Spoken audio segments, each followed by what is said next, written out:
Nobody spoke of the cellar beneath the Hargrove plantation in Talbot County, Georgia.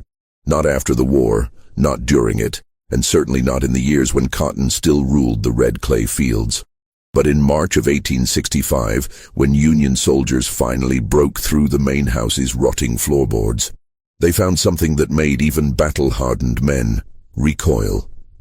A hidden chamber no larger than a horse stall, its walls scratched with hundreds of tiny marks, and in the corner a rusted chain attached to nothing at all. The strangest detail? 2 sets of handprints preserved in the dried mud, one belonging to an adult, the other impossibly small. Local records show the Hargrove family fled 3 weeks before Sherman's arrival, abandoning everything. They were never seen again. What the soldiers discovered in that cellar remained classified in military reports for 60 years, and when the documents were finally unsealed, 3 pages had been deliberately removed. Tonight, we're piecing together what really happened in those 9 months before the Hargroves vanished. A story of survival, desperation, and a secret that should have stayed buried. Before we continue with the story of the Hargrove plantation, make sure you're subscribed to Liturgy of Fear and hit that notification bell. We uncover the darkest corners of American history that others won't touch. Drop a comment telling us what state or city you're listening from. Now, let's step back to where this nightmare truly began. The spring of 1864 arrived in Talbot County with the kind of oppressive heat that made the air shimmer above the cotton fields like water over hot stones. The Hargrove plantation sprawled across 300 acres of Georgia red clay, a modest operation by the standards of the wealthier families in neighboring counties, but substantial enough to require 32 enslaved people to keep it running. The main house, a 2-story structure with peeling white paint and a sagging front porch, sat at the end of a long dirt road lined with magnolia trees that had stopped blooming years ago. Some said the trees had given up, like everything else in Georgia that spring, sensing the approaching end of a world built on suffering. Thomas Hargrove ran his plantation with the cold efficiency of a man who viewed human beings as livestock, valuable when productive, disposable when not. He was 43 years old, with thinning hair and a face that had settled into permanent lines of suspicion and calculation. His father had built the plantation from nothing, clawing his way up from poor white farmer to slave owner through ruthless ambition and a willingness to do things that kept his neighbors at a careful distance. Thomas had inherited that ambition along with the property, but not his father's cunning. The war was bleeding the South dry, and Thomas could feel his world crumbling beneath his feet like the red clay after a hard rain. His wife, Margaret, rarely left her upstairs bedroom, her health deteriorating from what the local doctor vaguely termed nervous exhaustion. In truth, Margaret had retreated from a world she could no longer bear to witness. She spent her days staring out the window at the fields, her hands trembling, her mind somewhere far away. The servants whispered that she'd lost 3 children in infancy, that the grief had broken something inside her that could never be repaired. Thomas visited her room once a week, standing awkwardly in the doorway asking if she needed anything. She never answered. Their overseer, a thick-necked man named Virgil Cates, handled the daily brutalities with enthusiasm that made even Thomas uncomfortable on occasion. Virgil was 35, unmarried, with small eyes set too close together and hands that were always clenched into fists. He'd grown up poor in the Carolina backcountry, the son of a failed farmer who'd drunk himself to death. And he'd learned early that the only way to rise in the world was to be willing to inflict pain on those below you. He carried a leather strap on his belt and used it liberally, finding reasons where none existed. The enslaved people on the Hargrove plantation feared him more than they feared Thomas, and with good reason. Among the enslaved population was a girl named Bess, 11 years old, small for her age, with quick hands and watchful eyes that had learned early to see everything and reveal nothing. Her skin was the color of polished walnut, her hair kept short and covered with a faded cloth. She moved through the world like a shadow, present but unnoticed, which was exactly how she'd survived this long. She worked in the main house, scrubbing floors, emptying chamber pots, fetching water from the well, and performing the 100 other invisible tasks that kept the Hargrove household functioning. Her mother had been sold away when Bess was 6, sent to a plantation in Alabama to settle a gambling debt. Bess had screamed and clung to her mother's skirts, and Virgil had torn her away and locked her in the smokehouse for 2 days to teach her about obedience. She had no memory of her father. Ruth, the cook, said he'd been sold before Bess was born, but Ruth said a lot of things, and Bess had learned not to trust anyone completely. Bess slept in a narrow space beneath the kitchen stairs, a crawl space barely tall enough for her to sit upright, accessible through a small door that most people assumed was just a storage closet. The space was perhaps 4 feet wide and 6 feet long, with a dirt floor and walls made of rough planks that let in drafts during winter. She had a thin blanket, a straw pallet that smelled of mildew, and a small wooden box where she kept her few possessions. A smooth river stone she'd found by the creek, a piece of blue glass from a broken bottle, and a scrap of fabric that had once been part of her mother's dress. It wasn't much, but it was hers, and in a world where she owned nothing, not even herself, that mattered. It was there, in that forgotten corner of the house, that her life intersected with a secret that would consume the next 9 months and change everything she thought she knew about survival, loyalty, and the price of doing what was right in a world built on doing wrong. The night it began, Bess woke to sounds that didn't belong. It was late April, and through the gaps in the floorboards above her head, she could hear Thomas Hargrove's boots pacing back and forth across the kitchen. His voice was low and urgent, speaking to someone she couldn't see. Bess had learned to wake at the slightest unusual sound. It was a survival skill, like knowing when to make herself invisible or when to speak. She pressed her ear against the gap between 2 floorboards, her heart hammering against her ribs. "You're certain nobody saw you bring him here?" Thomas asked. His voice carried a note of panic that Bess had never heard before. Thomas Hargrove didn't panic. He was always controlled, always calculating. "Dead certain." That was Virgil Cates, his voice rough and low. "Found him collapsed in the North Woods, right where the property line meets the Dawson place. Got a bullet in his shoulder, fever burning him up something fierce. He won't last the night without help, maybe not even with it. Then let him die in the woods.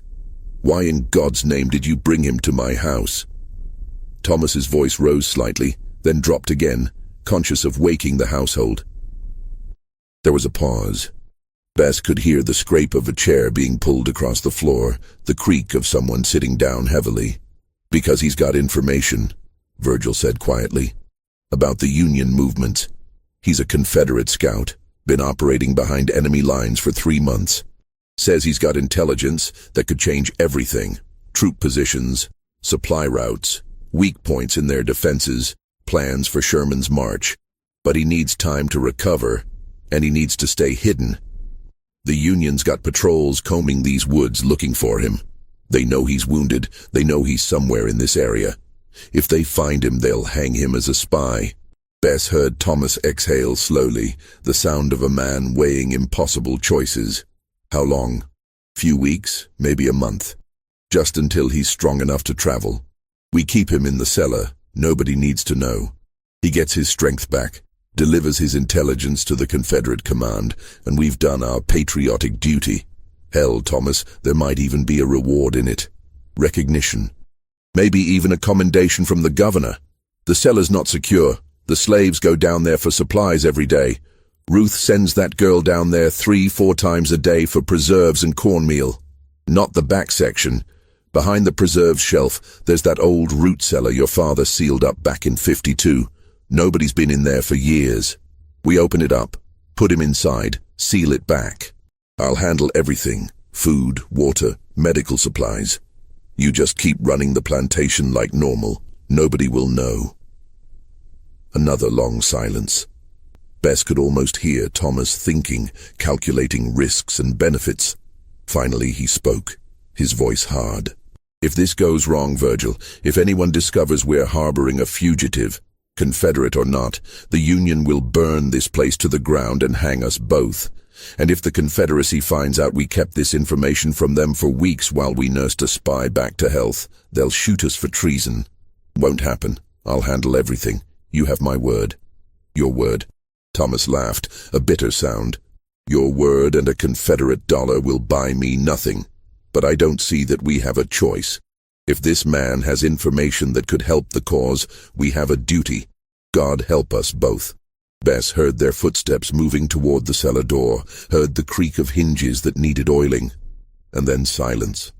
She lay in her crawlspace, her mind racing, processing what she'd heard. A wounded Confederate soldier hidden somewhere in the cellar beneath her feet, a man who would be killed if the Union found him. A spy with secrets that might prolong the war, might keep people like her in chains for years longer. A secret that Thomas Hargrove was willing to risk everything to protect. She should have stayed silent, should have pretended she'd heard nothing, should have gone back to sleep and continued her invisible existence, scrubbing floors and emptying chamber pots and waiting for the war to end one way or another. But Bess had learned long ago that information was the only currency enslaved people possessed, and knowing things that others didn't could mean the difference between survival and destruction. Knowledge was power, even for a child who had none. But there was something else too, something she couldn't quite name. A curiosity about this wounded man, this spy who was being hidden like contraband. What kind of person was he? What had he seen? What secrets did he carry? And why did she feel a strange kinship with someone who was, by all logic, her enemy? The next morning she went about her duties as usual, emptying the chamber pots, scrubbing the front hall with lye soap that made her hands crack and bleed, preparing breakfast under the sharp eye of Ruth. Ruth was a large woman in her 50s, with grey hair and a face that revealed nothing. She ruled the kitchen with an iron spoon and a suspicious nature, watching everything, trusting no one. She'd been on the Hargrove plantation for 30 years, had seen 3 generations of Hargroves come and go, and she'd learned that survival meant keeping your head down and your mouth shut. "You're moving slow this morning," Ruth observed, stirring a pot of grits. "You sick?" "No, ma'am, just tired." "Tired?" Ruth snorted. "You're 11 years old. You don't know what tired is. When I was your age, I was working the fields from sunup to sundown. You got it easy working in the house." Bess said nothing. There was no point in arguing. Ruth had her own hierarchy of suffering, and in it, field work was worse than housework, which meant Bess had no right to complain. Never mind that Bess worked 16 hours a day, that her hands were raw from lye soap, that she slept in a crawlspace barely big enough for a dog. Ruth had suffered more, therefore Bess's suffering didn't count. "Go down to the cellar and fetch me 2 jars of preserves," Ruth said. "The peach, not the blackberry, and don't take all day about it." Bess took a candle and made her way down the narrow stairs to the cellar.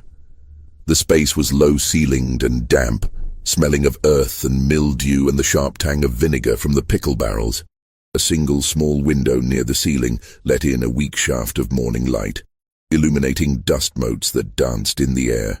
The cellar was lined with rough wooden shelves holding jars of vegetables, smoked meat hanging from hooks, sacks of cornmeal and flour, barrels of salt pork. It was cool down here, a relief from the oppressive heat above. Bess moved slowly along the shelves, her eyes searching. At the back of the cellar, behind the preserves as Virgil had said, she found what she was looking for. A section of the wall that didn't quite match the rest. The boards were newer, the nails less rusted, fitted together to seal off what had once been a doorway. Her father, or maybe her grandfather, she couldn't remember, had told her about the old root cellar, built back when the house was first constructed. It had been sealed up after a slave had hidden there during a punishment, nearly dying before they found him. After that, Thomas's father had ordered it closed permanently. Bess pressed her ear against the wood and held her breath, listening. At first, nothing. Then, so faint she almost missed it, the sound of labored breathing. Someone was behind that wall and they were suffering. She could hear the wet rattle in their lungs, the occasional moan of pain. The man was alive, but barely. Bess grabbed 2 jars of peach preserves and hurried back upstairs, her mind racing. She said nothing to Ruth, nothing to anyone. But that night, lying in her crawlspace, she couldn't stop thinking about the man sealed behind that wall. She imagined him in total darkness, wounded and alone, dependent entirely on Virgil Cates for survival. And she wondered what would happen if Virgil decided the man was more trouble than he was worth. She'd seen Virgil kill before, a man who'd tried to run away, caught and beaten to death as an example. Virgil had no mercy in him, no compassion. If the wounded soldier became a liability, Virgil would let him die without a second thought. 3 days passed. Bess watched Virgil carefully, noting when he disappeared into the main house at odd hours, always carrying something: a canteen, a bundle wrapped in cloth, a small wooden box that might have contained medical supplies. He was feeding the hidden man, keeping him alive. But Virgil's face grew increasingly troubled, and Bess overheard him arguing with Thomas in the study one evening while she was supposed to be polishing the silver in the dining room. "He's getting worse," Virgil said, his voice tight with frustration. "Infection's spreading, the wound's gone putrid. He needs a real doctor, someone who knows what they're doing. I've done what I can, but it's not enough." "Absolutely not." Thomas's voice was firm. "We bring a doctor here, we might as well send up a signal flare for the Union. Every doctor in the county is being watched. They're looking for wounded Confederate soldiers. We bring one here, and within a day, we'll have Union troops at our door. Then what do you want me to do? Let him die down there?" "If necessary." Thomas's voice was cold, matter of fact. "We've done what we can. If he dies, he dies. We'll bury him in the woods, and no one will ever know he was here." Bess heard Virgil's sharp intake of breath. "He's got information that could save Confederate lives. You're willing to let him die for convenience?" "I'm willing to protect my family and my property. That's all that matters. The Confederacy is losing this war, Virgil. You know it, I know it, everyone knows it, except Jefferson Davis. Sherman's marching through Georgia like a plague, burning everything in his path. The Union's going to win, and when they do, I want to be able to say I never harbored Confederate spies. I want to be able to prove my loyalty to the Union so they don't burn my house and confiscate my property. You're a coward. I'm a realist. And if you had any sense, you'd be one too." Bess heard footsteps, heard Virgil storm out of the study, slamming the door behind him. She quickly returned to polishing the silver, her hands shaking. The wounded soldier was going to die. Thomas had made his decision, and there was nothing anyone could do about it. Except there was. There was something Bess could do. That night, she made a decision that would alter the course of everything that followed. She waited until the house was silent, until even Ruth snoring from the kitchen corner had settled into a steady rhythm. Then she slipped out of her crawlspace, took a candle stub and a friction match from the kitchen drawer, and crept down to the cellar. Her bare feet made no sound on the wooden stairs. Her heart hammered so hard she thought it might burst from her chest. Her hands shook as she lit the candle. The flame cast jumping shadows across the cellar walls, making the space seem alive, threatening. She moved to the back section, to the sealed doorway, and examined it closely. The boards had been nailed in place, but carelessly. There were gaps between them, and one board near the bottom was loose, probably from age and moisture. Bess set down the candle and worked at the loose board with her fingers. It took several minutes, her fingernails breaking, splinters driving into her skin like needles.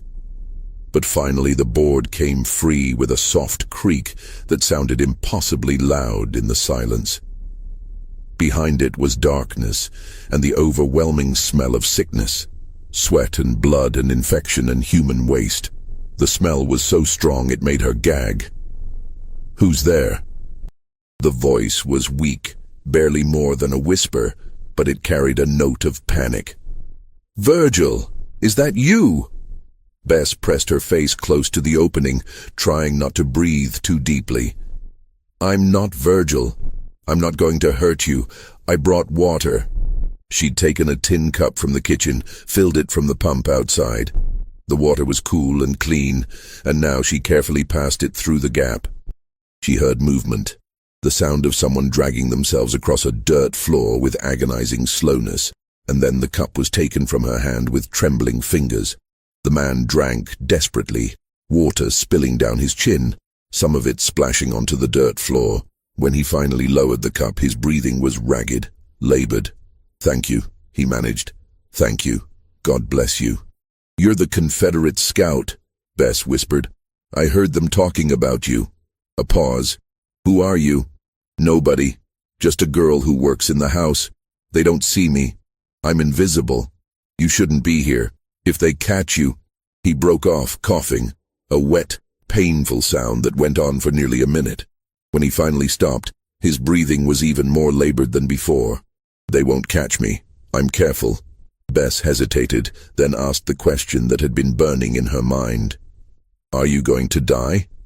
Another pause, longer this time. "Probably. The wound's infected. I can feel it spreading through my body like fire. Another few days, maybe a week." His voice was matter-of-fact, resigned. "I've made my peace with it. I've seen enough death to know what it looks like. I wish I could have gotten the information back to my commanders. Wish I could have made my death mean something." Bess thought about this. She thought about the casual cruelty she'd witnessed her entire life.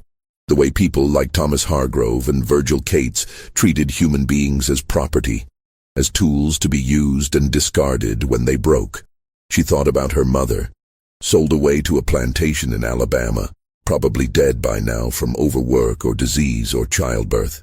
She thought about the Union soldiers she'd heard about, the ones who were supposedly coming to free people like her, though she'd learned not to trust promises from white men in uniforms, regardless of which side they fought for.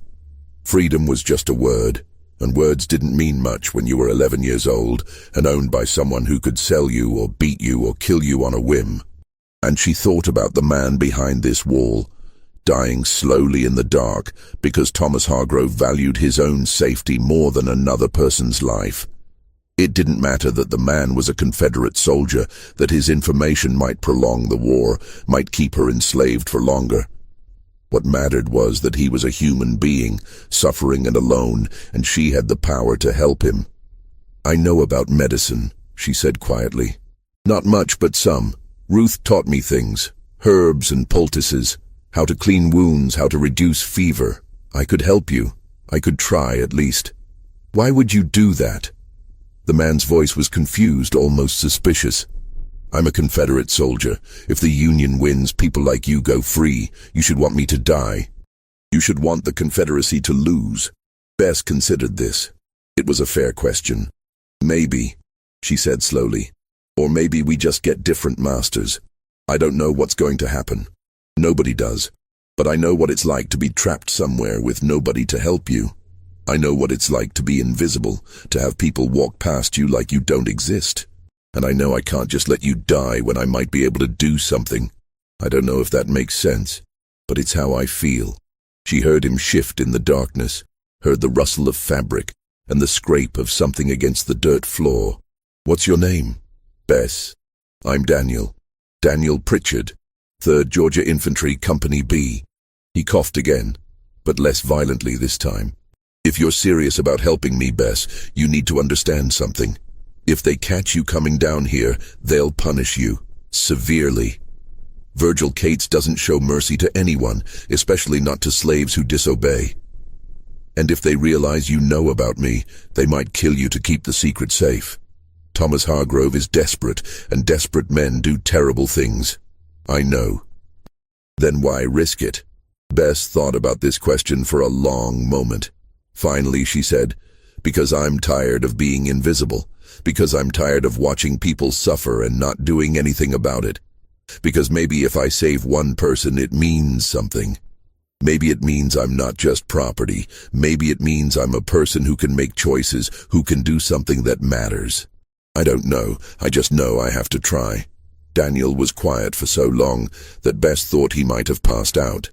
Then, softly, "You're braver than most soldiers I've known. Braver than me, certainly." Bess replaced the loose board carefully, making sure it looked undisturbed. She took her candle and crept back upstairs, her heart pounding with fear and something else. something that felt almost like purpose.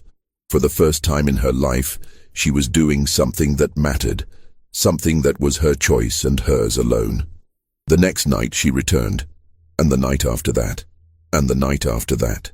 She brought water first, then food stolen in tiny amounts from the kitchen, pieces of cornbread wrapped in cloth, strips of dried meat, a boiled egg, a handful of pecans. Ruth noticed nothing. Bess had learned long ago how to take just enough to avoid detection. She knew which floorboards creaked, which shelves were checked most often, how to make herself invisible even when she was standing right in front of someone. She brought clean rags torn from an old flour sack, and a jar of salve that Ruth used for burns, made from lard and crushed plantain leaves that grew wild near the creek. Through the gap in the boards, working by candlelight, Bess cleaned Daniel's wound as best she could. The bullet had passed through his shoulder, entering from the front and exiting through the back, but both wounds were badly infected, the flesh around them hot and swollen and oozing pus. The smell was overwhelming, but Bess forced herself not to gag. She'd seen infected wounds before. They were common on the plantation, where medical care was non-existent for enslaved people. She knew what to do. She packed the wounds with the salve, changed the bandages, brought him willow bark tea to reduce the fever. She'd learned about willow bark from an old woman named Sarah, who died 2 years ago, who'd known all the old remedies passed down from Africa and mixed with Cherokee medicine. Sarah had taught Bess which plants could heal and which could kill, which roots could ease pain and which could bring on sleep. It was dangerous knowledge. Enslaved people who knew too much about medicine were often suspected of poisoning, and more than one had been hanged for it.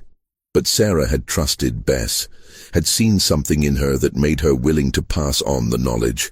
It was slow, dangerous work. Every night, Bess risked discovery. Every night, she expected to hear Thomas Hargrove's footsteps on the cellar stairs, to feel Virgil Cates's hand on her shoulder, to be dragged out and punished for her disobedience. But somehow, impossibly, she remained undetected. It was as if her years of being invisible had finally become an advantage, a shield that protected her from notice. Gradually, over the course of weeks, Daniel began to improve. The fever broke on the 5th night, leaving him weak and shaking but lucid. The infection receded slowly, the wounds beginning to close and heal. His voice grew stronger, his breathing became easier, and in the darkness of the sealed root cellar, with only a gap in the boards between them, they talked. Daniel told her about his life before the war, a small farm in northern Georgia, in the foothills of the Appalachian Mountains. 40 acres of rocky soil that barely produced enough to feed his family, but it was his, bought with money he'd saved working as a carpenter. A wife named Catherine, dark-haired and strong-willed, who'd grown up on a neighboring farm and married him when she was 16. A daughter named Emma, who would be 7 years old now, with her mother's dark hair and her father's grey eyes. He told her about the day he'd enlisted, believing he was fighting to protect his home, his way of life, his right to live free from northern interference. "I used to think it was about states' rights," he said one night, his voice quiet in the darkness. "About protecting our sovereignty from northern aggression. That's what they told us. That's what the politicians said, what the preachers said, what everyone said, and I believed it. I believed I was fighting for something noble, something worth dying for. But the longer this war goes on, the more I see what it's really about. It's about keeping people like you in chains. It's about rich men protecting their wealth, while poor men like me die in the mud. And I don't know how to reconcile that with the man I thought I was." Bess listened, saying little. She'd learned that white people often needed to talk through their moral awakenings, needed to process their guilt aloud, needed someone to witness their realization that they'd been complicit in evil. It wasn't her job to absolve him, and she didn't try.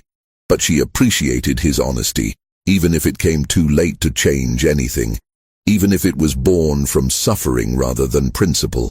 She told him about her own life, though there was less to tell. Her mother's face, fading in her memory like an old photograph left in the sun. The endless work, the constant fear, the small rebellions that kept her sane, stealing a moment to watch the sunset, hiding a smooth river stone in her pocket like a talisman, teaching herself to read by studying the labels on preserve jars, and the occasional newspaper left lying around the house. "You can read?" Daniel asked, surprised. "How?" "Taught myself. It's illegal, but nobody pays attention to what I do. That's the advantage of being invisible. I can stand right next to someone and they don't see me. So I watch, and I listen, and I learn.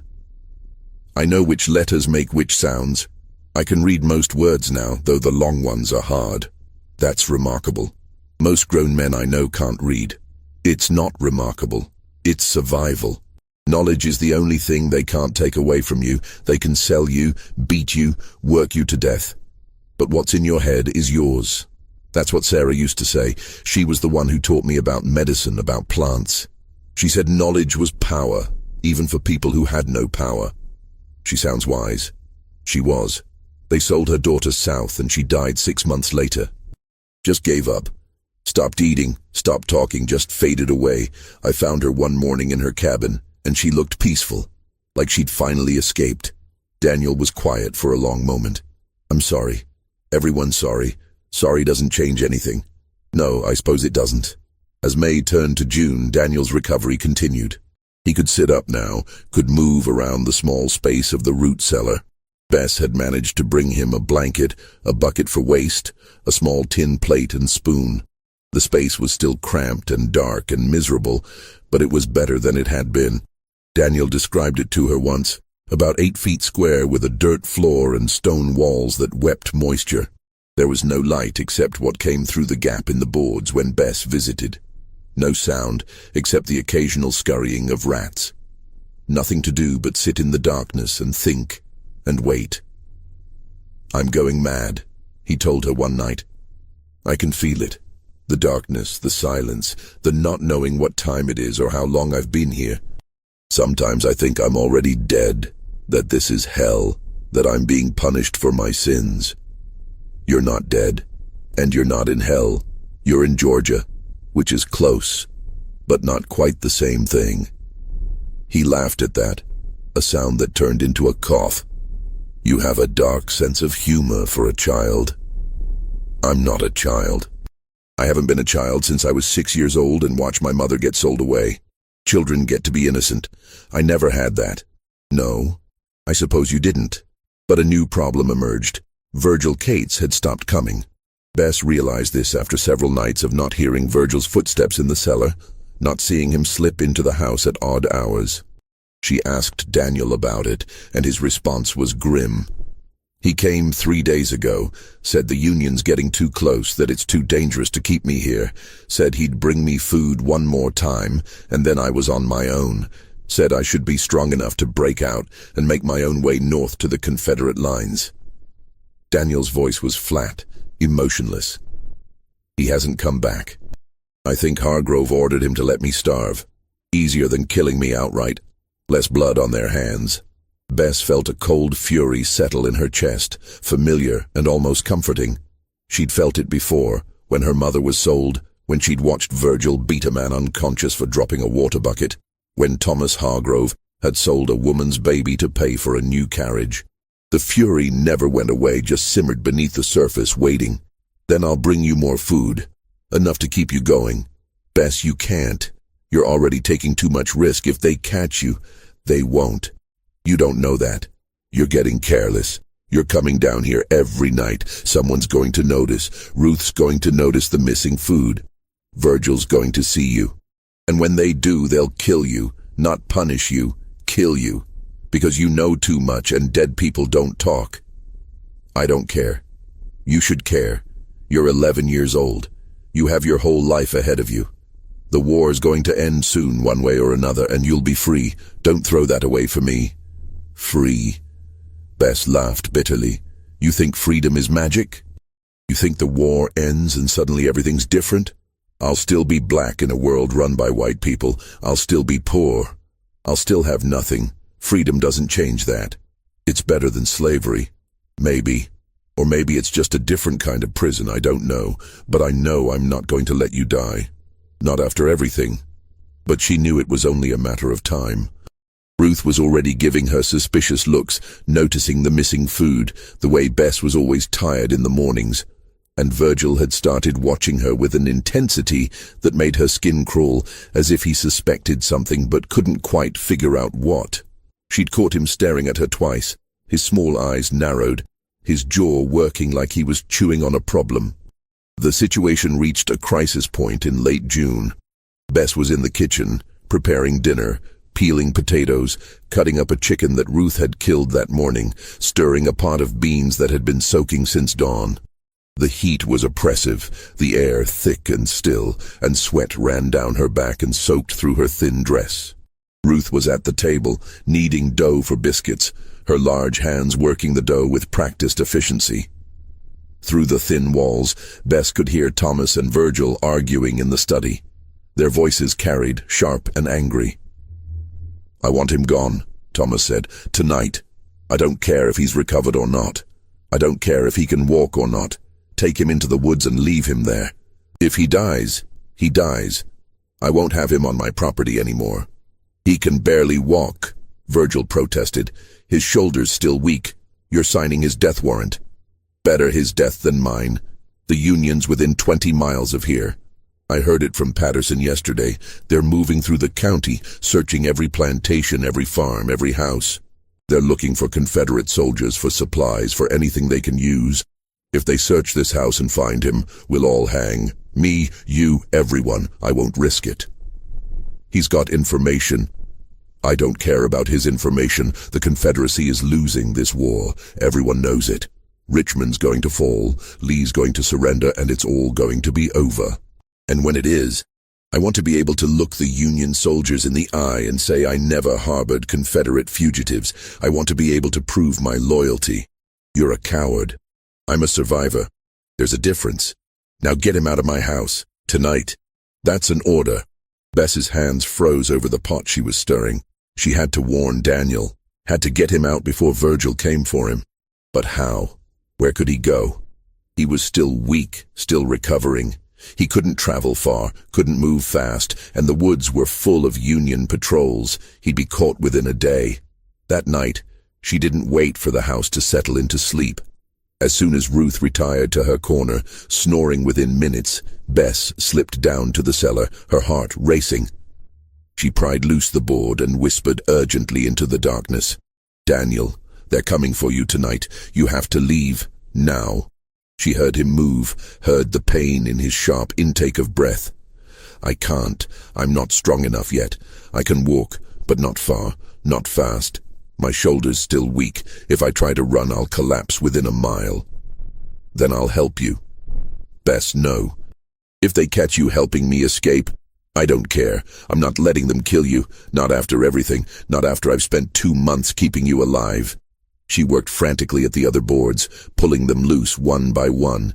Splinters drove into her palms, her fingernails tore, blood ran down her fingers, but she didn't stop. Finally, she'd created an opening large enough for Daniel to crawl through. He emerged, slowly, painfully, and in the candlelight, Bess saw him clearly for the first time.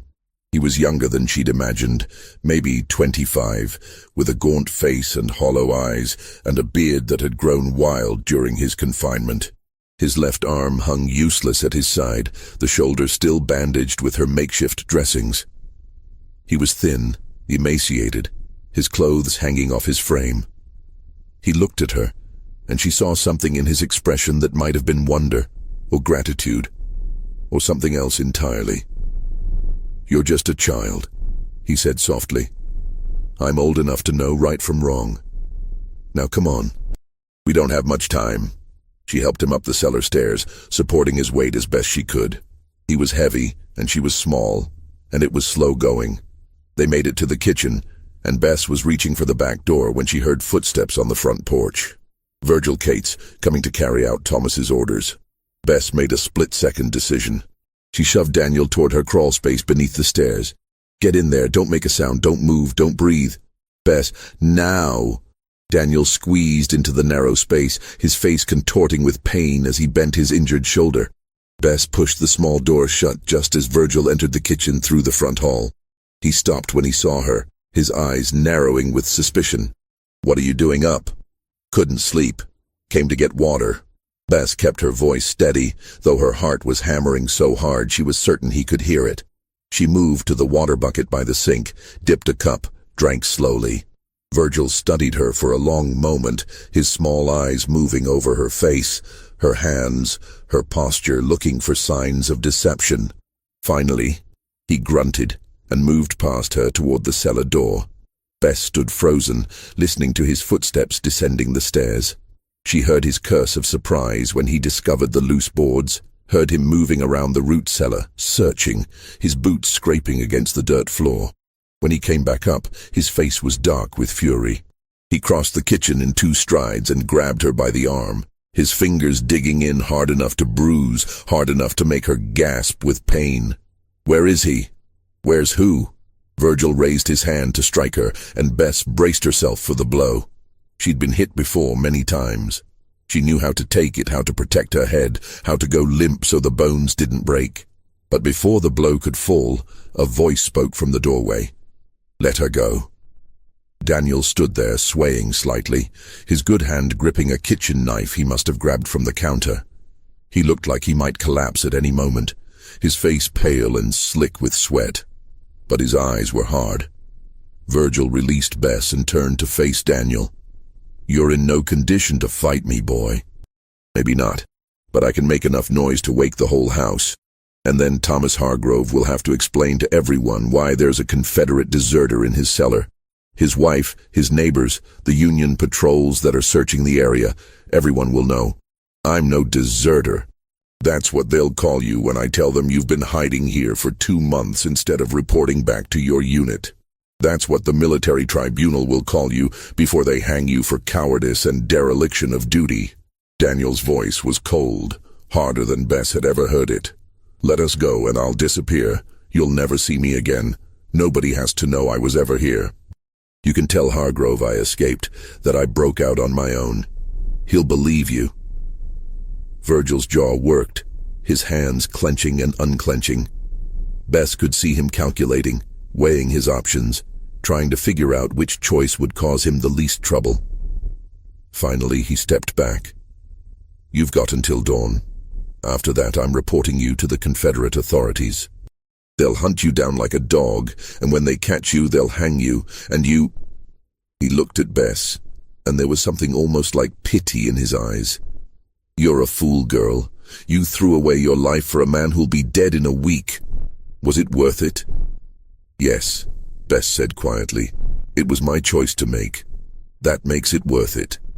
Virgil left without another word, his boots heavy on the wooden floor. Bess and Daniel stood in the kitchen, the weight of what they'd just done settling over them like a shroud. "We need to go," Daniel said, "now, before he changes his mind." "Where?" "North, toward the Union lines. It's the only chance. If we can reach them, we'll be safe. You'll be free, and I'll figure something out." Bess thought about this, thought about what she was leaving behind, the only home she'd ever known, brutal as it was. Thought about Ruth, who'd taught her to cook and clean and survive. Thought about the other enslaved people on the plantation, the ones she was abandoning. Thought about what lay ahead. Uncertainty, danger, the possibility of death. But she also thought about the alternative. Staying here, returning to her crawl space, pretending the last 2 months had never happened, waiting for Virgil or Thomas to decide she knew too much and needed to be silenced permanently. "All right," she said. "Let's go." They left through the back door, moving as quickly as Daniel's weakened state allowed. The night was thick with humidity, the air heavy with the scent of magnolia and honeysuckle and something else, something that smelled like rain coming. The moon was a thin crescent, providing barely enough light to see by. They made it to the tree line, and Bess heard a sound that made her blood run cold. Dogs barking. "They're coming after us already," Daniel said, his breathing labored. Virgil must have changed his mind, or Thomas didn't give him a choice. Or he was lying from the start, giving us hope just to make the hunt more interesting. They pushed deeper into the woods, branches tearing at their clothes, roots threatening to trip them with every step. Daniel was breathing hard, his face pale in the moonlight, his left arm pressed against his chest. Bess knew he couldn't keep this pace for long. His body was still weak from the infection, from 2 months of confinement in the dark. He needed rest, needed food, needed time. But time was the one thing they didn't have. Behind them, the dogs grew louder, their barking frenzied now. Bess could hear men's voices shouting, could see the flicker of torches through the trees. They were being hunted like animals, and the hunters were getting closer. "Leave me," Daniel gasped, stumbling over a root. "You can move faster without me. You might make it." "No, Bess." I said no. "We started this together. We finish it together. That's how it works." They stumbled on, and Bess's mind raced, trying to think of something, anything that might save them.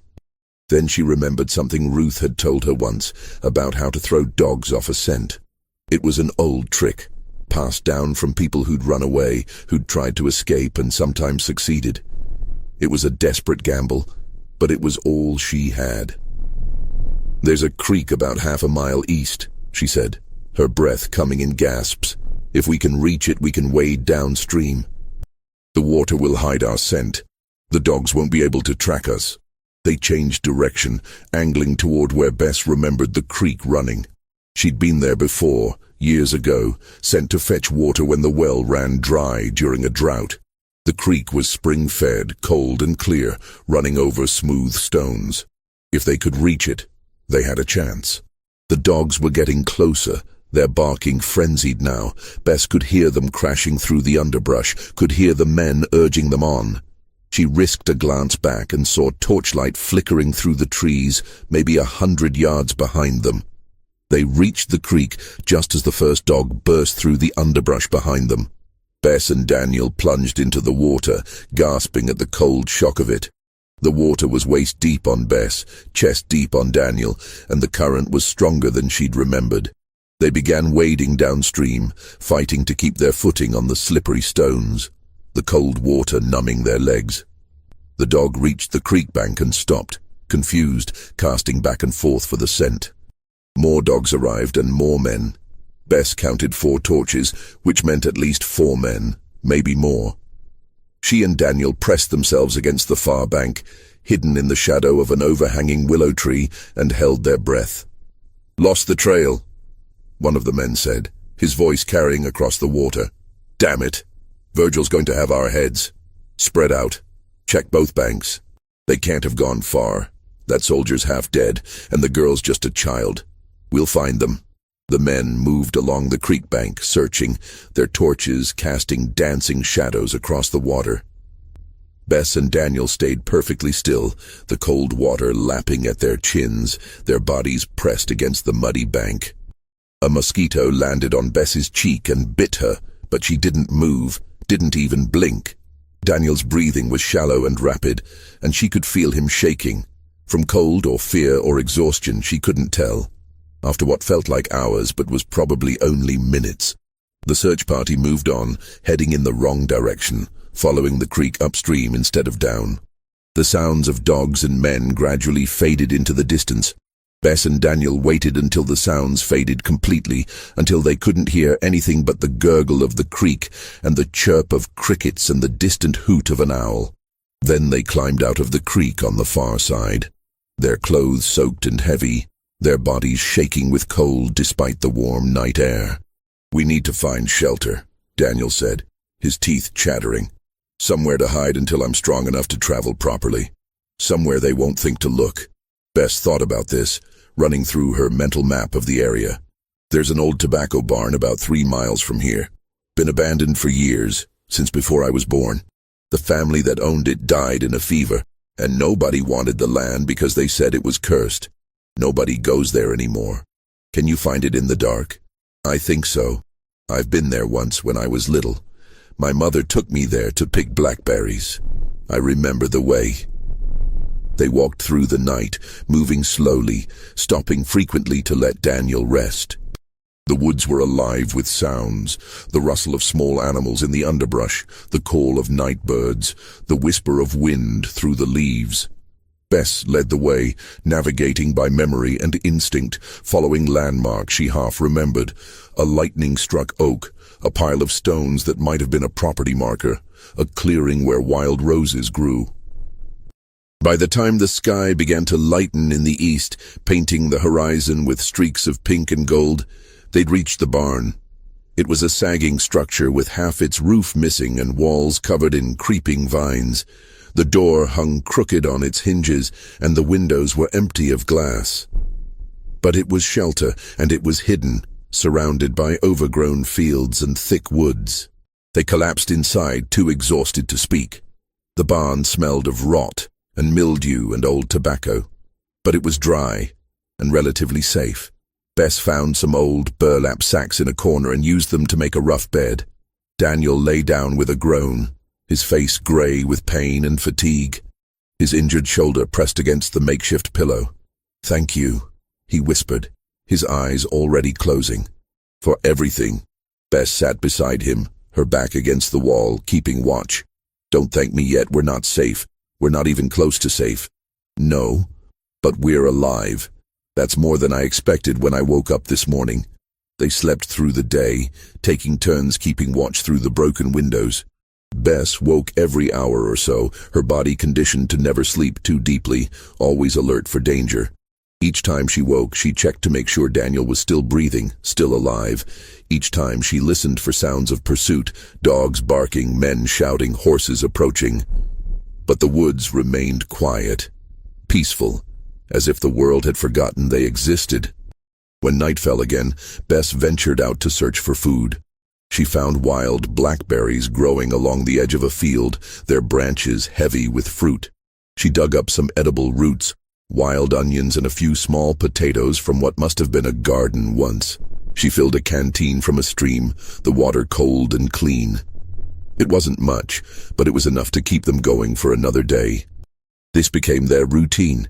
They stayed in the abandoned barn for 3 weeks, hiding during the day, moving only at night.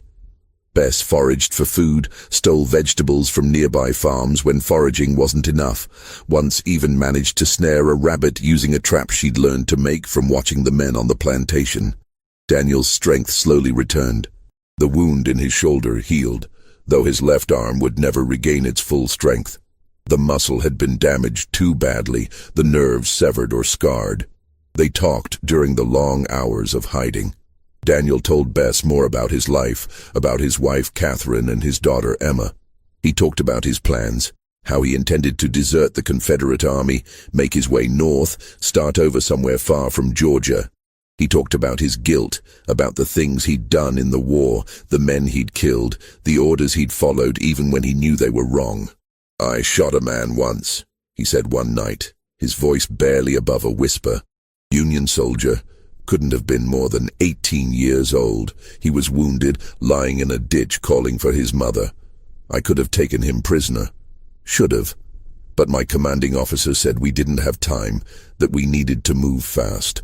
So I shot him, put a bullet in his head. And I can still see his face, still hear him calling for his mother. I'll hear it for the rest of my life. Bess listened, saying nothing. What was there to say? The war had turned everyone into monsters, had forced people to do things they'd never imagined themselves capable of. Daniel wasn't unique in that. He was just another man trying to survive in a world that had gone mad. She told him more about her own life, about the small rebellions that had kept her sane, about teaching herself to read, about the smooth river stone she kept in her pocket, about the way she'd learned to make herself invisible, about her mother and the day she was sold, and the way Bess had screamed and clung to her skirts until Virgil tore her away. "Do you think you'll ever see her again?" Daniel asked. "No. She's probably dead. Most people don't last long on the Alabama plantations. They work you until you drop, and then they replace you. That's how it works. I'm sorry. Everyone's sorry. Sorry doesn't bring her back." In early August, they finally felt strong enough to continue north. They traveled by night, following the North Star, avoiding roads and towns. They passed through forests and fields, crossed rivers, hid from Confederate patrols and Union scouts alike.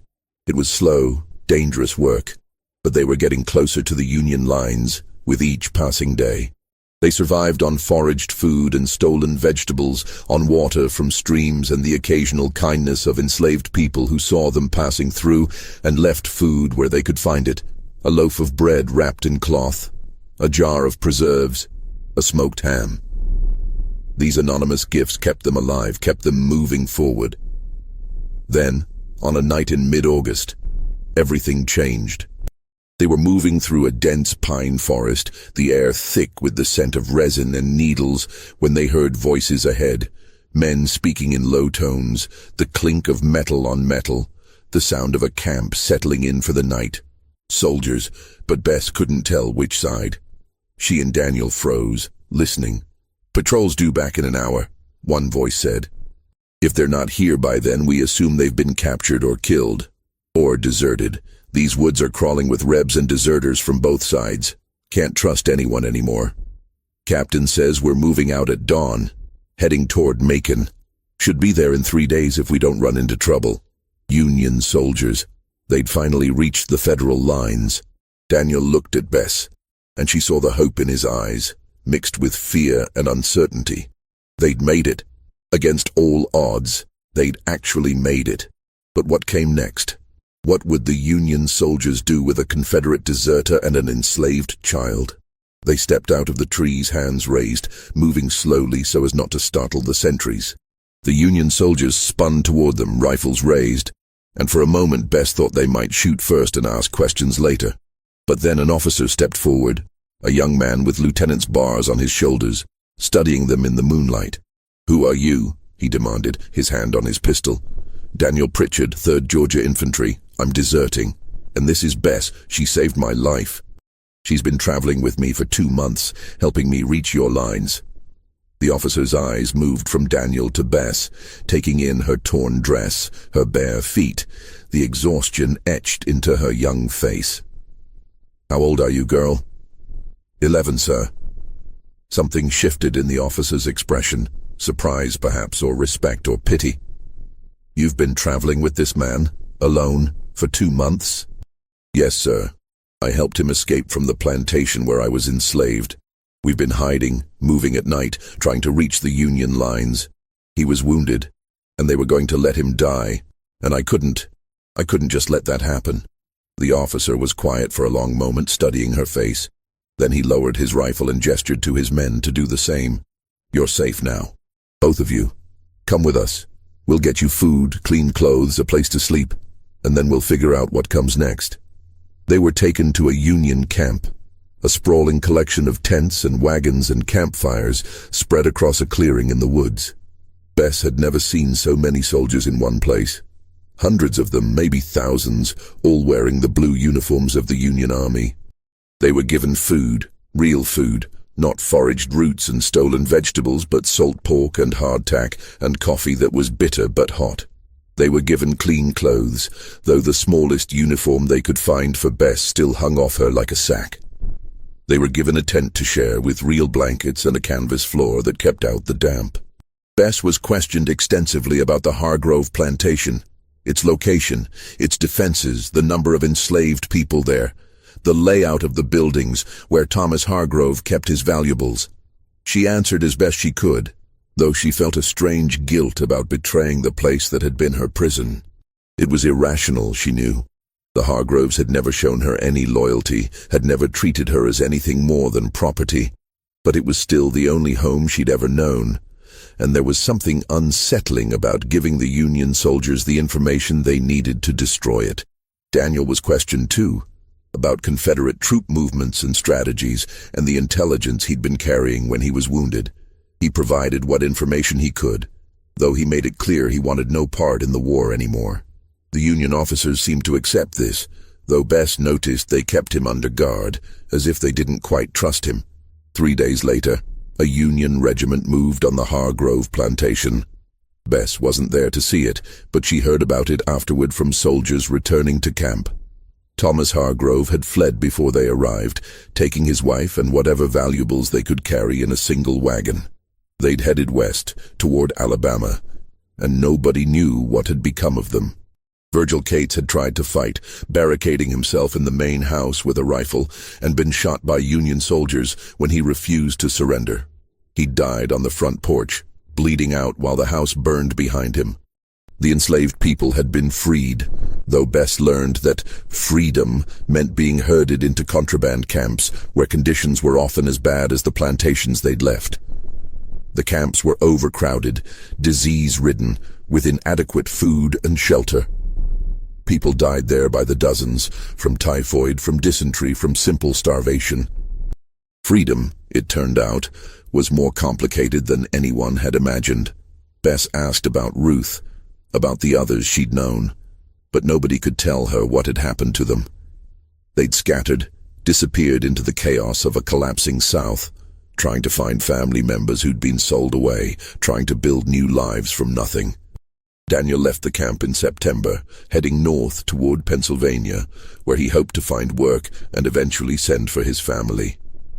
He said goodbye to Bess with tears in his eyes, pressing a small carved wooden bird into her hand, something he'd made during their weeks in the barn, whittling it from a piece of oak with a knife he'd borrowed from one of the Union soldiers.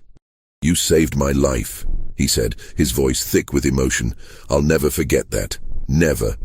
You're the bravest person I've ever met, and I've met a lot of brave people. If I ever have another daughter, I'm going to name her Bess, in your honor." "What will you do?" Bess asked, turning the wooden bird over in her hands. It was beautifully carved, with delicate wings and a tiny beak, every feather rendered in miniature detail. "Try to be a better man than I was. Try to make something good out of all this suffering. Try to teach my daughter that all people are equal, that slavery was a sin, that we were wrong. I don't know if it'll be enough, but it's all I can do." He paused, looking at her intently. "What about you? What will you do?"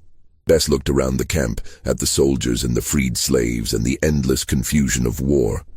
"I don't know yet, but I'll figure it out. I always do." She never saw Daniel again.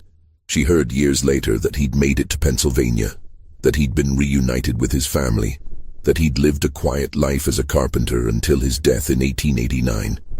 She heard that he'd had another daughter born in 1867, and that he'd named her Elizabeth, Bess for short. She didn't know if it was true, but she hoped it was. She hoped he'd found peace, hoped he'd kept his promise to be a better man. As for Bess, she stayed with the Union Army as it moved through Georgia, working as a laundress and cook. The work was hard, but no harder than what she'd done on the plantation, and at least now she was paid. A few dollars a month, barely enough to survive on, but it was hers. She saved every penny, hiding the coins in a small cloth bag she kept tied around her waist.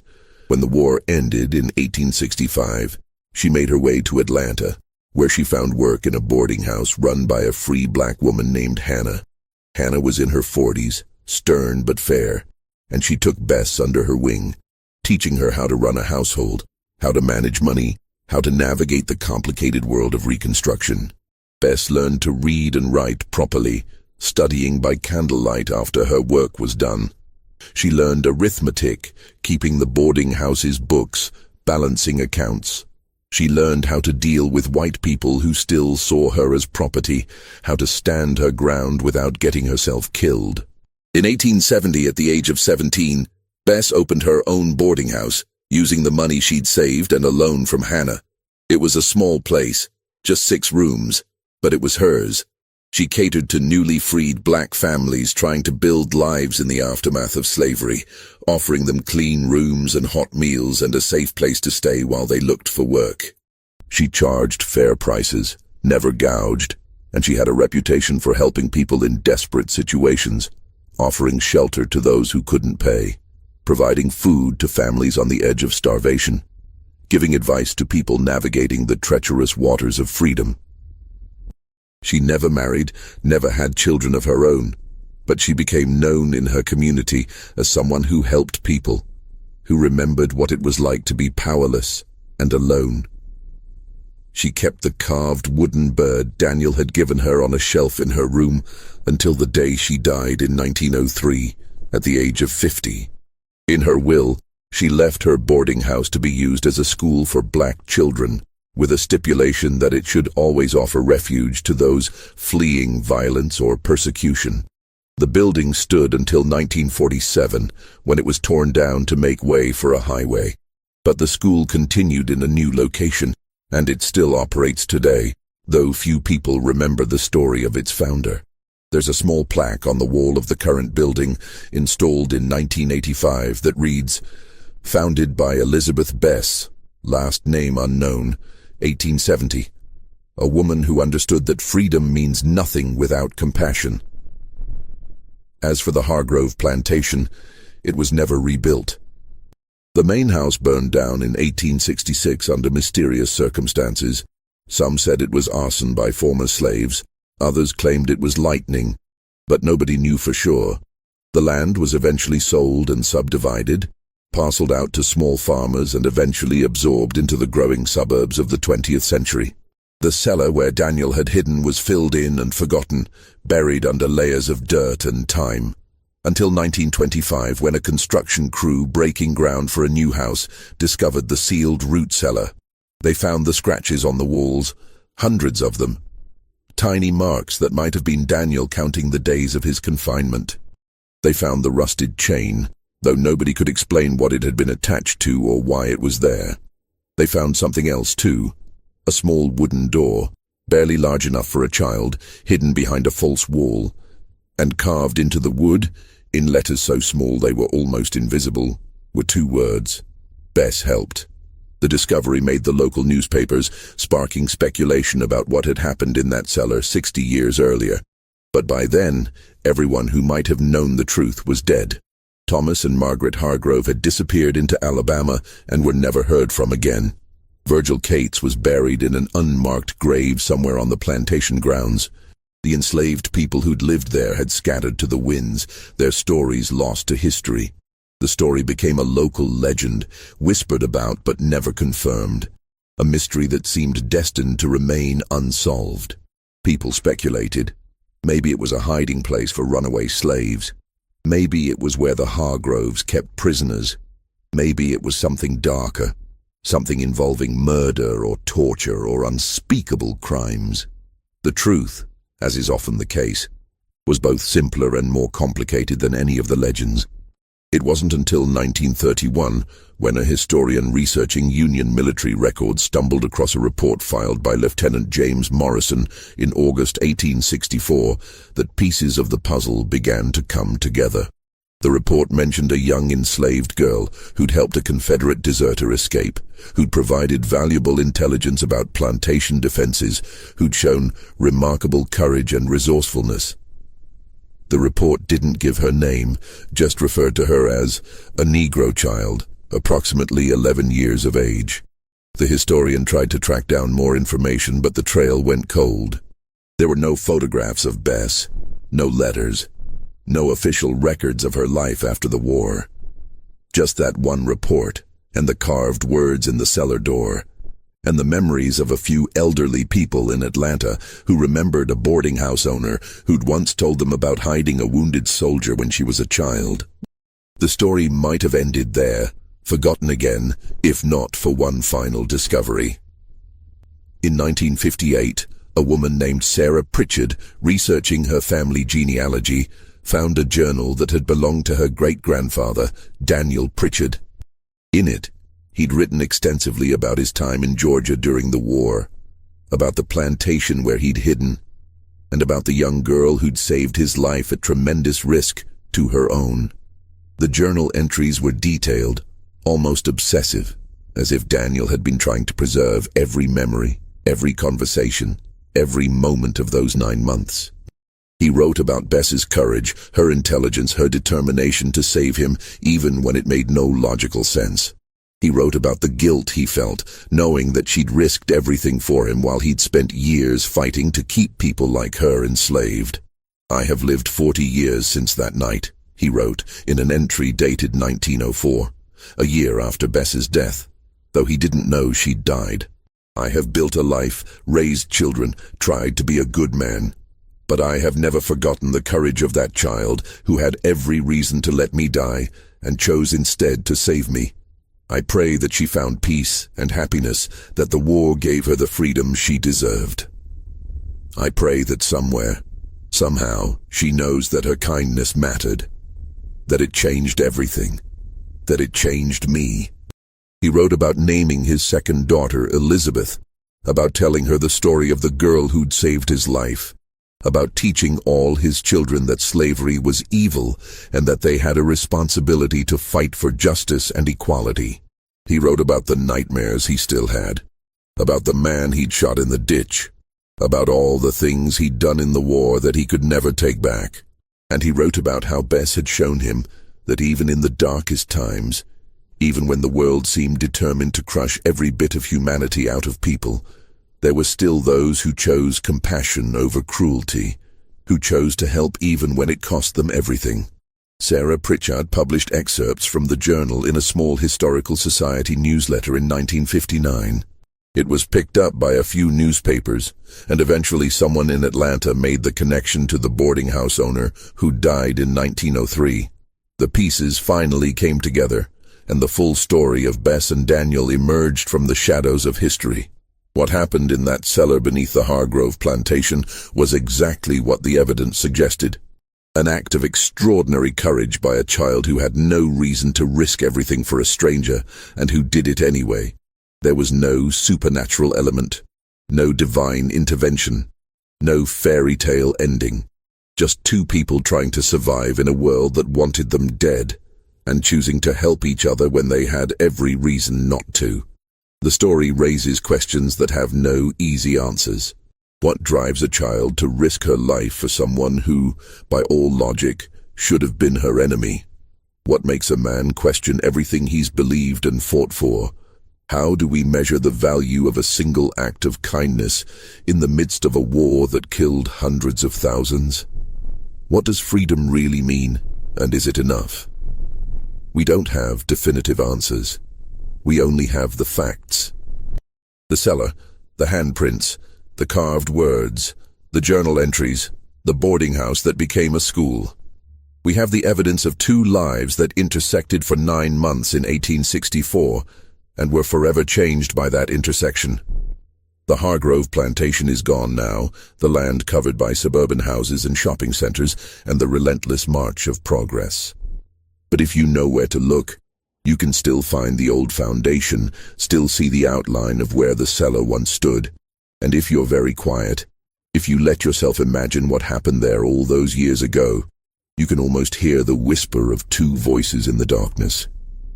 A wounded soldier and a child who refused to let him die, making a choice that would echo through generations. That's the real horror of this story, isn't it? Not ghosts or demons or supernatural evil, but the simple, terrible fact that a child had to risk her life to save someone, that the world was so broken that an act of basic human decency became an act of extraordinary courage. That's the nightmare that should keep us awake at night, not the thought of what might be lurking in the dark, but the memory of what we've done to each other in the light of day. The cellar door is gone now, torn down and destroyed, decades ago. But the words carved into it, Bess helped, remain in photographs taken by the construction crew in 1925, preserved in the archives of the Talbot County Historical Society. Two words that tell a story of courage, compassion, and the choice to do what's right even when the cost is almost unbearable. And maybe that's enough. Maybe that's all we can ask for, that someone somewhere remembers. That the story doesn't die. That Bess's choice, made in a cellar in Georgia in 1864, continues to matter more than a century later. Because in the end, that's all any of us can hope for. That our choices matter, that our actions have meaning, that the things we do in the darkness will someday be brought into the light. This mystery shows us that the most terrifying horrors are often the ones we inflict on each other, and that the most powerful acts of resistance are sometimes the smallest. A child bringing water to a dying man, a decision to help when every instinct says to look away. What do you think of this story? Do you believe everything was revealed, or are there still secrets buried in that Georgia red clay? Leave your comment below. If you enjoyed this tale and want more stories like this, subscribe, hit the notification bell, and share with someone who loves dark historical mysteries. See you in the next video.